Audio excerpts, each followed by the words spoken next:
جب انسان بچوں کی طرح اللہ کو اپنی من پسند چیز کے لیے مناتا ہے، تڑپ سے گڑ گڑاتا ہے تو وہ مان جاتا ہے۔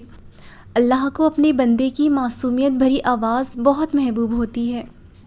مت بھولو جس نے دعا مانگنا سکھایا ہے، اس نے قبولیت کا بھی وعدہ کر رکھا ہے۔ راستے بنانا اللہ کا کام ہے، تم بس دعا کرتے رہو اور اللہ پر یقین رکھو، تمہاری دعائیں جلد قبول ہوں گی۔ لوگ پوچھتے ہیں کہ آزمائش اتنی لمبی کیوں ہوتی ہے؟ آزمائش کب ختم ہوگی؟ جب آپ کو اللہ پر یقین ہے تو اس کی آزمائش پر کیوں نہیں؟ جتنا تمہارا توکل مضبوط ہوگا اتنا ہی امتحان سخت ہوگا، تاکہ وہ دیکھ سکے کہ جس کامل یقین کا تم زبان سے اعتراف کرتے ہو وہ دل سے کرتے ہو، یا ذرا سی مشکل تمہارا توکل توڑ سکتی ہے۔ یہ آزمائش ہمیشہ کے لیے نہیں رہے گی، کیونکہ پھر اللہ کن کے لیے چن لیتا ہے انہیں جو شکوہ نہیں کرتے۔ سنو، اللہ سے مانگ کر شک میں کیوں پڑتے ہو؟ اس سے مانگ کر تو تمہیں بے فکر ہونا چاہیے۔ دیکھو، تم نہیں جانتے تمہارے لیے کیا بہتر ہے اور کیا نہیں۔ دیکھو، اللہ وہ سب جانتا ہے جو تم نہیں جان سکتے، وہ سب دیکھ رہا ہے جو تمہاری آنکھیں دیکھنے سے قاصر ہیں۔ تمہیں تو اس پر اندھا اعتماد ہونا چاہیے، اور تم ناممکن کی باتوں کو دل میں جگہ دیے ہوئے ہو۔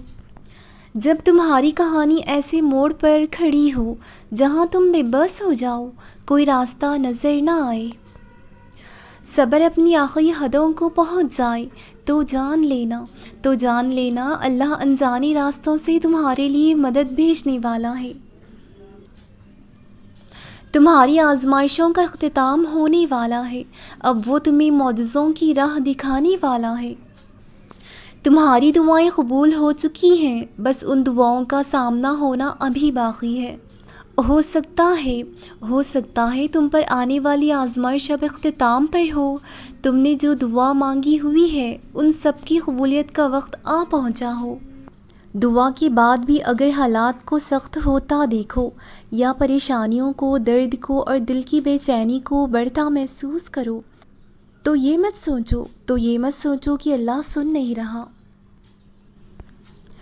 بلکہ اس وقت اپنی دعاؤں میں شدت اور تڑپ سے مزید اضافہ کر دو، اور اتنی سی بات ذہن میں رکھنا کہ حضرت نوح علیہ السلام کے لیے اللہ نے ایک طوفان کے ذریعے ہی مدد بھیجی تھی، تو کچھ شک نہیں کہ تمہاری زندگی میں آنے والی پریشانیاں ہی سب سے بڑا وسیلہ بنیں۔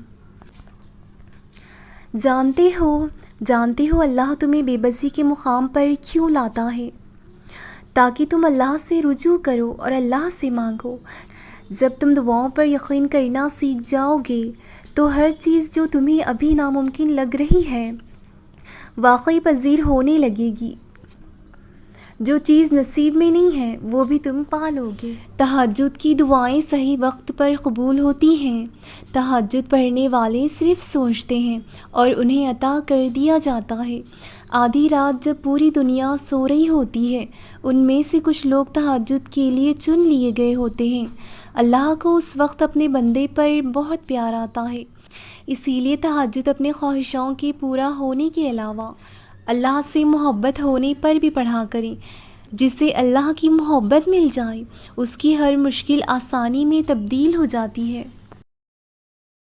جب کبھی آپ مایوس ہونے لگو تو دل کو بس اتنا بتانا کہ اللہ انہیں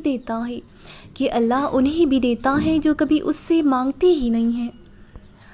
تو مانگنے والوں کے لیے تو اس کے خزانے بہت وسیع ہیں، اور پھر جو حالات کی سختی میں بھی اس کی رحمت کا یقین رکھیں، انہیں وہ اس طرح نوازتا ہے کہ پھر بس آنسو ہوتے ہیں، حیرت ہوتی ہے اور شکر کے طویل سجدے ہوتے ہیں۔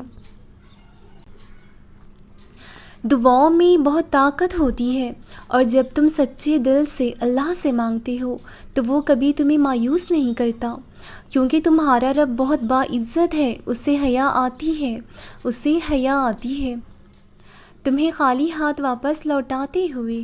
اللہ کی ذات پر کامل یقین رکھنے والے کبھی بھی ذہن میں آنے والی وسوسوں کو خود پر حاوی نہیں ہونے دیتے، کیونکہ وہ جانتے ہیں کہ اللہ کے لیے ناممکن کا لفظ بے معنی ہے۔ جب وہ کسی کام کو کرنے کا ارادہ فرماتا ہے تو کائنات میں کچھ ایسا نہیں ہے جو راہ میں رکاوٹ بن سکے۔ یہی اس کی شان ہے کہ جب وہ نوازنے پر آتا ہے تو انسانی عقل حیران رہ جاتی ہے۔ دعا کی طرف ہم خود نہیں جاتے، اللہ ہی ہم سے دعا کرواتا ہے۔ اگر اللہ نے دل میں کسی چیز کی خواہش ڈالی ہے اور لب پر اسی چیز کے لیے دعائیں لائی ہیں تو سمجھ جائیں وہ چیز آپ کے لیے ہی بنی ہے۔ بس آپ کو صبر، یقین، انتظار اور آزمائشوں سے گزار کر وہاں پہنچانا ہے۔ جب تم محسوس کرنے لگو کہ آخری حد تک آزمائے جا رہے ہو تو سمجھ جاؤ کہ تمہارے معاملے کا فیصلہ اور اللہ کی جانب سے مدد کا وقت یقیناً بہت قریب آ رہا ہے۔ بس تم اللہ کی جانب سے آنے والے حکم کے انتظار میں صبر کرتے رہو، اللہ کسی بھی حال میں تمہیں در بدر نہیں ہونے دے گا۔ تم جو خواب دیکھتے ہو ان کی تعمیر تمہاری دعائیں لکھتی ہیں۔ تمہارے ہاتھوں کا اللہ کے روبرو اٹھنا تمہارا نصیب بدل دیتا ہے۔